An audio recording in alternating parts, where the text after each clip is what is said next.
What's going on, people? We are Tottenham TV here. Another mad day in the World Cup comes to a close. The pinnacle of Group E and Group F. You know what? Let's start with Group F, the 3 o'clock games. Mexico's 0, Sweden 3, and Germany 0, Korea 2. This World Cup is the gift that keeps on giving, isn't it? It is. Absolutely another fantastic day, and to Germany getting eliminated from the World Cup. God. Oh my God, how it made me so happy. Those bloody Germans. After the way they beat Sweden last round, I thought, oh, they'll make easy pickings to South Korea and they'll go through. But they were poor again, and and it keeps the record going of every World Cup winner since '98 going out very early in the tournament. It's a weird record, yeah. It's a bit like the Premier League, where every team who wins the Premier League kind of has a real bad season the next season. Similar thing. But I don't think that's going to happen with City this year. Anyway, let's not go on the Premier League. But Germany, how bad were they? Ozil, I'm not even just saying this, he was abysmal. He was abysmal. You know what, yeah? Ozil actually created a couple of chances. I thought he was terrible. He was terrible. I don't think he was the worst player on that pitch by a long shot. Well, I'm going to pick on him. But he did his disappearing act. Went missing once again. Ozil the magician. And they had no answer to South Korea. You know, Huminson was too much for them. But they missed a host of chances. Hummels missed a lot of chances. Yeah, I'll say in the second half. Timo Werner as well. It's funnily enough, it's actually just before South Korea scored. It was when they had their most chances, you would say. First half, they didn't have too many. They had a few hits and bits. They were dominating.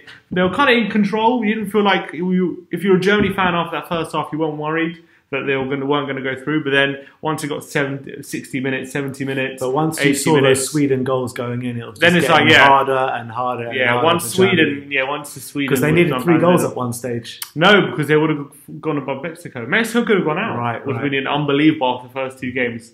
Mexico going out, but you know, VAR came up again, and it was an absolutely fantastic decision. Cruz clearly played the ball. I think if there was no VAR there, goals ruled out. I don't think no chance that goal's given.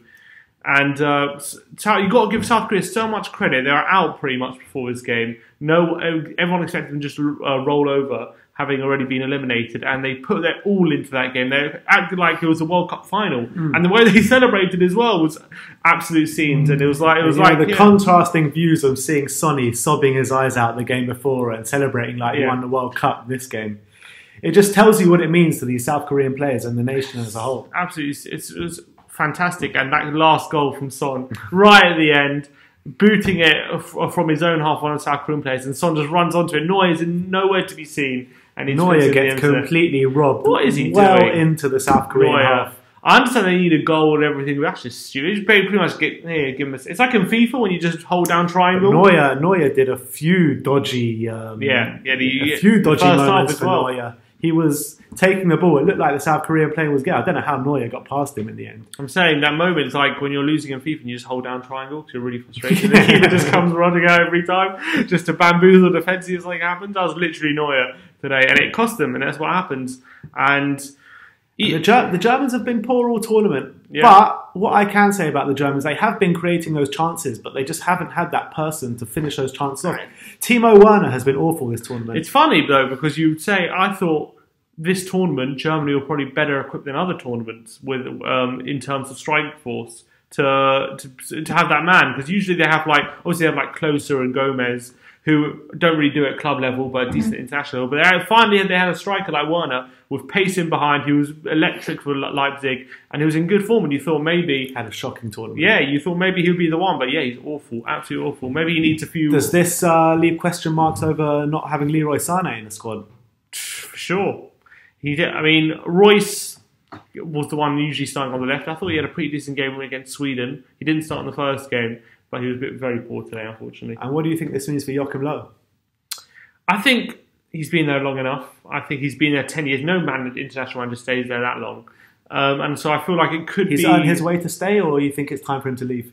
I think he's won the World Cup. I think it's probably time. He's probably... He's taken Germany as far as I think he gets to that stage. It happens. Look at Spain. They won the Euros, the World Cup, then Euros again, and then they just fell apart. And then the manager left because he realised it's too much. Maybe Joachim Löw has kind of hit that point, and he will not have a lack of opportunities at other clubs. Big clubs will probably be in for him So depends if chairmans are put off by his disgusting habits. Depends if they want to end the meeting with the handshake.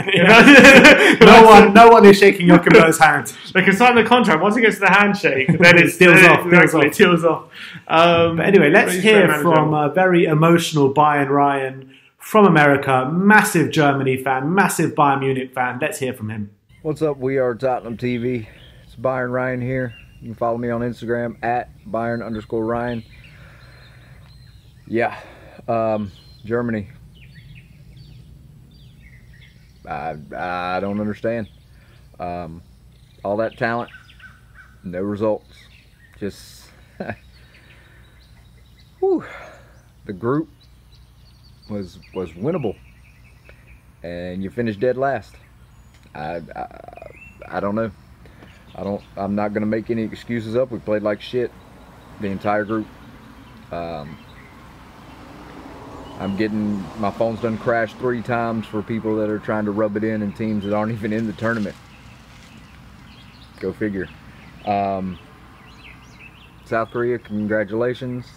Song, congratulations. I know you Tottenham fans are happy about that, even though he's going home too. But hey, we only do what we can do when we can do it. So as you can hear, my phone's still going freaking batshit. I wish I could give you more, but still in stun mode. First group stage we've ever not made it out of, ever. The entire time Germany's been around in the World Cup. Not a fucking clue. All right, well, sorry to hear Bayern Ryan, but I'm very happy Germany have gone out. I am very happy. At least we're not going to lose them on penalties this year. No, we can say that. But moving on to the Mexico-Sweden game. Yeah. Another big upset, you would say, because 3-0. Yeah. Mexico as well, having won the first 2 games, nearly going out. Absolutely incredible. Madness. Absolutely incredible. It was scenes. It was absolute scenes. I didn't see much of the game, but I heard Sweden were absolutely awesome. Well, I was dual screening it. You know, it got my attention occasionally, but you got to give Sweden credit. I mean, Mexico came into this game full of confidence on the back of 2 wins. You know, beating Germany and what's called who else they beat? Beating Korea pretty easily. I would say in both games they didn't even struggle, and came up against a Sweden team who you would expect Mexico to kind of get the better of them. But like we said in the video yesterday, Sweden are no mugs. I predicted them to win yesterday. I said I think you said a draw. So, but they're a hard side to beat. You know, they put men behind the ball. They're big. They're strong. They're Viking warriors. So, and you know, as I think I said this in the previous video, they knocked out Italy, knocked out Holland in the group in the qualifiers, knocked out Italy in the playoffs, and now they've knocked out Germany pretty much in the World Cup. So you know what? This World Cup's got a bit of an air of 2 seasons ago of the Premier League. You know, all the big sides not playing well. Leicester winning the league. Can Sweden do it? Who knows? You know what? Listen, well, probably not. But you said that about Leicester up until about 5 weeks ago. You'd have to say season. that. I know. I can't. Couldn't Sweden win the World Cup? Listen, they can dream. They have the right to dream because they've been after superb. knocking out Holland, Italy, and Germany. Why not? In one-off game. But they're going to play Brazil next game? No, they're playing Mexico. Switzerland. Switzerland. Yeah, Brazil-Mexico. Brazil, Mexico, Switzerland, Sweden. Yeah, Sweden topped the group at the end of the day. So if Sweden beat Switzerland, they're in the quarterfinals. So. And I wouldn't put them past them beating Switzerland, given their current form. You've got to give Sweden credit, but the one thing I would say is it'll be interesting to see how, if maybe against Switzerland, if they change their tactics a bit, because I don't think they'll go into that game as big underdogs like they've been in pretty much all the games this World Cup. So it'll be interesting to see how they fare when they maybe have to dominate a bit more. You know what's interesting as well? Zlatan, he came out of retirement for the World Cup. The manager didn't take him because he wanted a team collective instead of everything being focused on Zlatan, and Zlatan's all about me. And it's turning out to be a great decision. Yeah, Zlatan even criticised the manager. He said, why is the manager not taking... I know how to win. These players don't know how to win. Well, look at them now. They're in the last 16 in the group stages. They've done all that. They couldn't have done any more than Sweden they have done worse in the World Cup with Zlatan in the team. But one player I really love watching is Forsberg. Emil Forsberg from Leipzig. He's had a fantastic World Cup. He's had a fantastic season for Leipzig, and he's kind of their star man now. So he's kind of taken the mantle maybe from Zlatan, you would say, and he's been absolutely superb. So anyway, let's move on to Group E. Not as many shocks as Group F. No. But let's start with the Serbia-Brazil game. What did you make of it? Yeah, so it finished Serbia 0, Brazil 2. I thought Brazil, for around 75 minutes of that game, were pretty comfortable. But that 15 minutes, they should have conceded at least a goal. Mitrovic could have got a goal today, didn't he? Oh, that cross that Alisson palmed into him, and that header that cleared off the line, that had to be a goal. At the moment, had to go in for Serbia. And if it would have gone in, you know what? Anything could have happened if that would have gone in. Because they were really pressing Serbia, and the worst thing for them is just after that period of pressure, pretty much straight after they conceded, they killed the game. What did you make out of Neymar this tournament? Nothing so much. Well, I thought he would have kicked on today after scoring a goal last game. It's weird with Neymar because there's a few moments where he does a trick or he does he sprints past me. You think, oh, look at him, he's back at his best. He's dubs in players, and then for the rest of the game, he's just in and out of the game. He's not really getting involved. But you say he's not getting involved, but he had 7 shots on goal today. He had a lot of shots. To be fair, he forced the keeper into quite a few saves. He's looking decent, but it's just not his ruthless. Yeah, I actually think Coutinho's been the best Brazil player so far. Yeah, he's been. I agree with that. I think he's got 2 goals. One obviously standard Coutinho goal, one the winner against Costa Rica in the 90th minute. He's stepping up, and he got an absolutely world-class assist today for Paulinho's first goal in the centre of the park, near the halfway line, playing a lofted through ball right into the path of Paulinho, who didn't have to break stride, just a little nudge into the goal, and that was all thanks to Coutinho. Lovely goal. But at the end of the day, Brazil have topped the group without really getting out of second gear. Yeah, and that bodes well for them, I think, because I think once they maybe come up against a team who might leave a bit more space in the back of these 3 teams, maybe it will benefit them. Maybe a France or something like that. Well, Mexico even. They've got Mexico in the next round. We could have seen a Brazil-Germany second round game, which would have been insane. Which would have been unbelievable. But you know what? Brazil-Mexico is not going to be bad. All the Brazilians are on Twitter taking the piss out of the Germans after the last World Cup. Damn right. Damn right. But I'm sure they wanted their revenge. But Brazil-Mexico is set up to be an absolute classic. Definitely. 2 attacking sides going at it. But I can't see past Brazil, to be honest.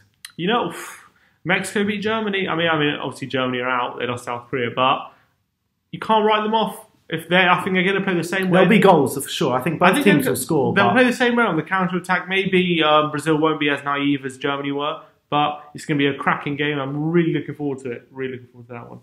So Switzerland, Costa Rica. That finished 2-2. Did you get to see much of it? I didn't see much of that. I was dual screening it again.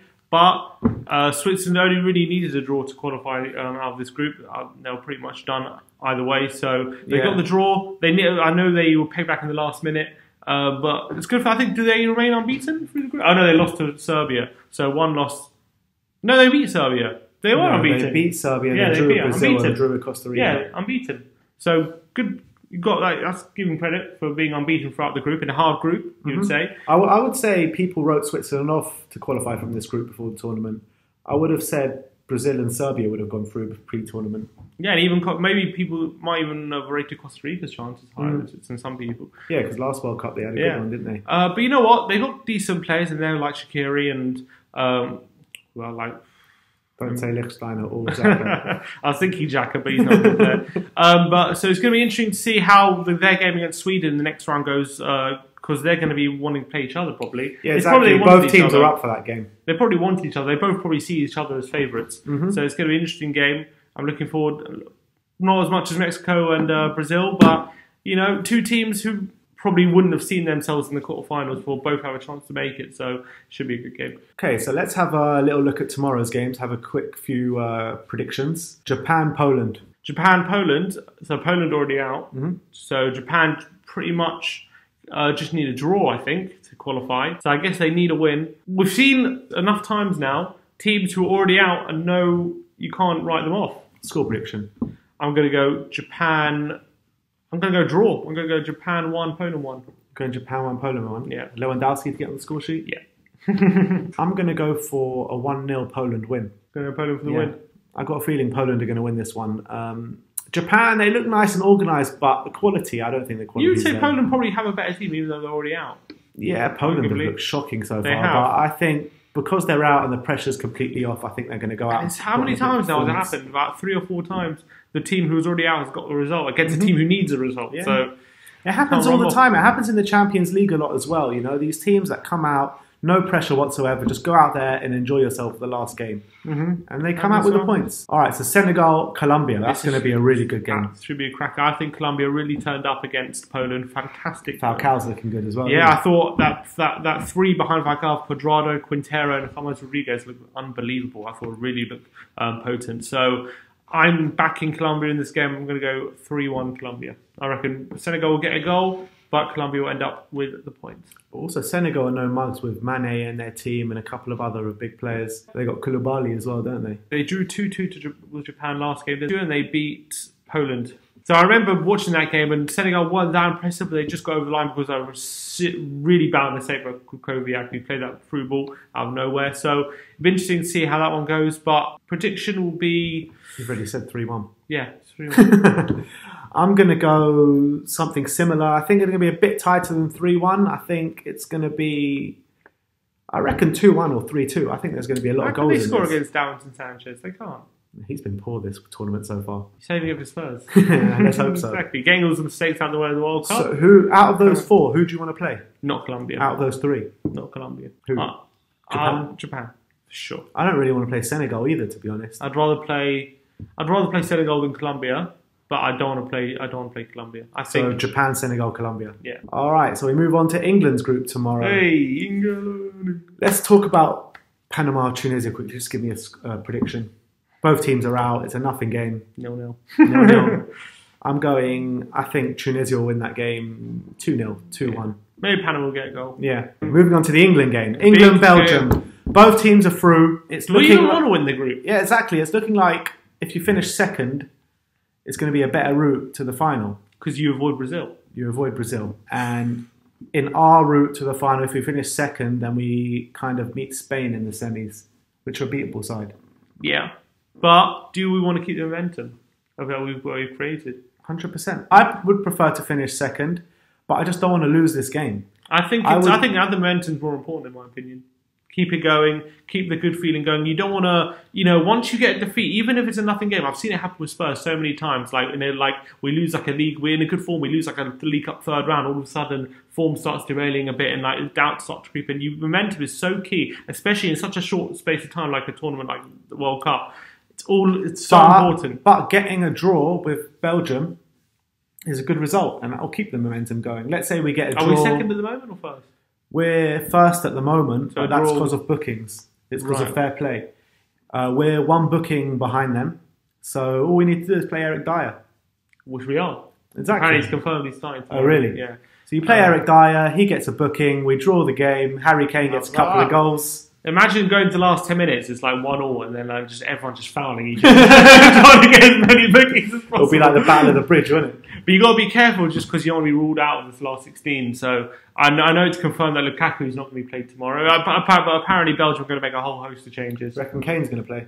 I reckon he'll play. I reckon England are going to play a strong team. I reckon they'll rest a few players, but I have a feeling that all the team will be pretty strong. Because Southgate said he recognises the Golden Boot is very important to Harry Kane, but he also recognises the importance of the team going forward. So I don't know if he's going to play or not.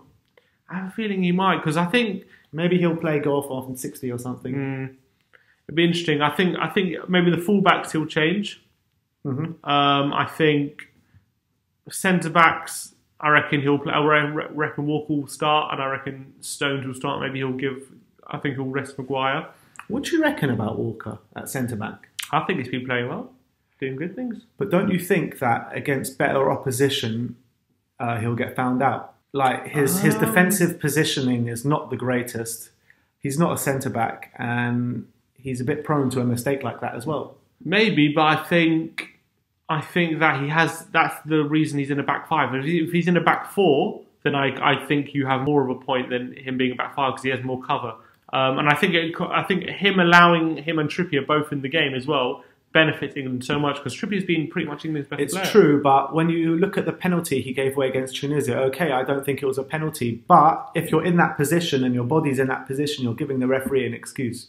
Yeah, but I don't think it's anything to do with him playing as centre-back. I think it's just a stupid thing. His arm came out, hit the player. I don't think it's like something... But it's more likely to give away a penalty if he's at centre-back than if he's at right-back.